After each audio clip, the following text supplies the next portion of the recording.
Yes po. Okay, okay. So, first of all, good evening. My name is Salman K. Galalodin. I am from grade 12 Aristotle, and we are going to be conducting this research, which is a requirement for our graduation.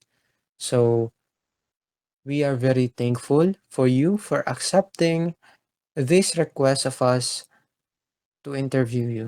So, first of all, can you introduce yourself, your name, your age, and then your grade level? Hi, I'm Marcangelo N. Pasaol. I'm 15 years old and I grade grade 9 Euclid. Okay, okay. So, first question, what's your perspective regarding the haircut policy?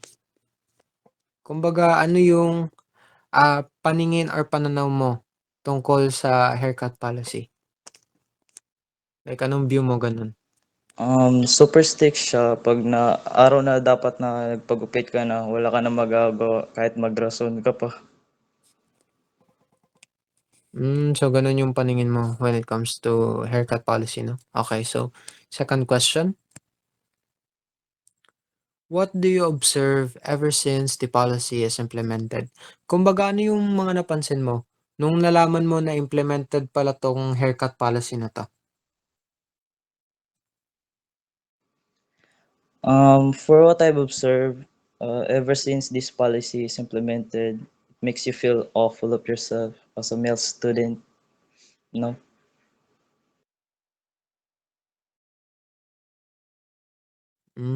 Okay. So, third question, how does the policy make you feel on your daily basis? Kumbaga, ano bang nararamdaman mo sa pang-araw-araw tungkol dito sa haircut policy na 'to?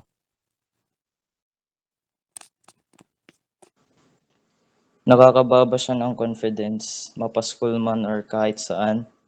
Nakaka-sad boy din siya lalo na kapag 'di bagay sa face shape mo yung gupit. Okay. So, fourth question, have you observed any changes in your self-perception due to the haircut policy? Kumbaga, may mga napansin ka bang pagbabago sa paningin mo sa sarili mo dahil dito sa haircut policy na 'to? Sa na-observe ko sa sarili ko is nahihiya at nawawalan ako ng confidence sa mga gusto kong gawin dahil sa bad haircut. Tapos nafe-feel ko, ayun, pangit ako. Okay, okay. So, it makes you ano, like more conscious about yourself, parang insecurity gano'n.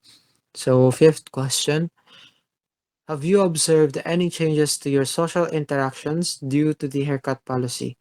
Kumbaga, may napansin ka bang mga pagbabago sa pakikitungo or pakikipag-usap mo sa ibang tao dahil dito sa haircut policy na 'to?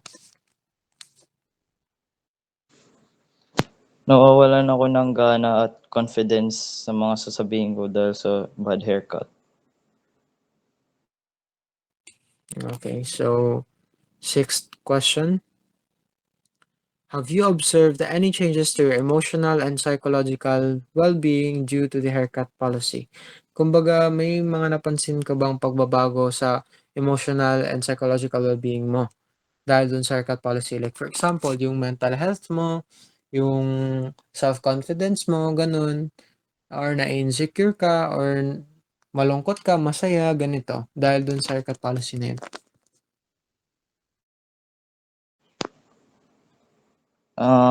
Mas tahimik ako kapag nagpagupit ako ng school policy haircut. Tapos nagzo-zone out ako palagi. Tapos I feel the embarrassment. Okay, so for you, you feel embarrassed, ganun. So, hindi ka nakaramdam ng like, parang nalulungkot ka dahil doon or nagagalit kasi ganito yung haircut mo or natutuwa ka kasi maganda, kasi malinis, gano'n? Wala naman ako magawa eh. Kailangan ko na lang siya i-accept, ganun. Okay, okay. So, it's more like as acceptance for you. Okay. So, last question. How do you think the policy affects your overall school experience? Kumbaga, Sa tingin mo paano naapektuhan ng haircut policy yung school experience mo? Like yung experience mo sa school, gano'n? Ano, imbis na masaya, nakaka-depress at nakakawala ng confidence. Tapos stress ka na nga sa ACADS, pangit pa haircut. Okay. So, that is all. So again, we apologize for disturbing your evening.